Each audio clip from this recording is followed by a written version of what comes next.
ایک یہودی ایک مسلمان لڑ پے.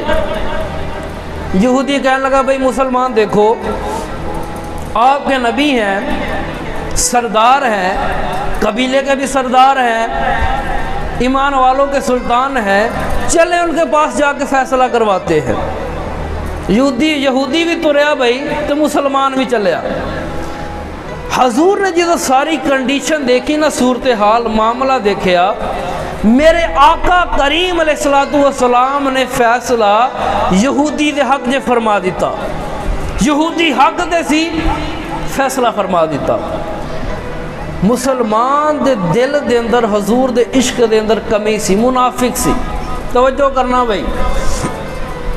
وہ کہنے لگا کہ یار منوں نا نبی پاک دے فیصلے دی سمجھ نہیں آئی.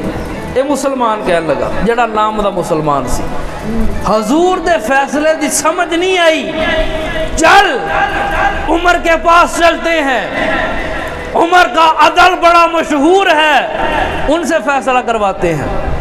یہودی کہنے لگا ٹھیک ہے بھائی چلو چلتے ہیں. جا کے مراد مصطفیٰ عمر سے فیصلہ کروا لیتے ہیں. یہودی تے مسلمان گئے بھائی عمر دے کول. یہودی کہنے لگا اے عمر بن خطاب تسی بڑے جلالی بندے جے، غصے والے جے، اسی ہونے حضور دے کول آ رہے ہیں. یہ یہودی دے الفاظ نے. تاڈے نبی نے فیصلہ کر دیتا. عمر تاڈے نبی نے فیصلہ میرے حق جے کیتا ہے، تو ہون فیصلہ ذرا دھیان نہ کرو، کیونکہ نبی پاک نے سلیکشن میری کی ہے. عمر ذرا غور دے نال ذرا ہن فیصلہ کرو. عمر کہنے لگے اچھا یار میرے آقا نے فیصلہ کر دیتا ہے؟ ہاں جی کر دیتا ہے. اگر تسی ذرا اتھے بوو میں کرو ہو کے آنا وا. اصحاب کا عشق دیکھنا بھئی. عمر فاروق گار گئے نا، خالی ہاتھ نہیں آئے، تلوار لے کے آئے. تلوار نکال کے منافق دے کلو کوئی گل نہیں پوچھی، تلوار مار کے دی گردن ہی اڑا دیتی.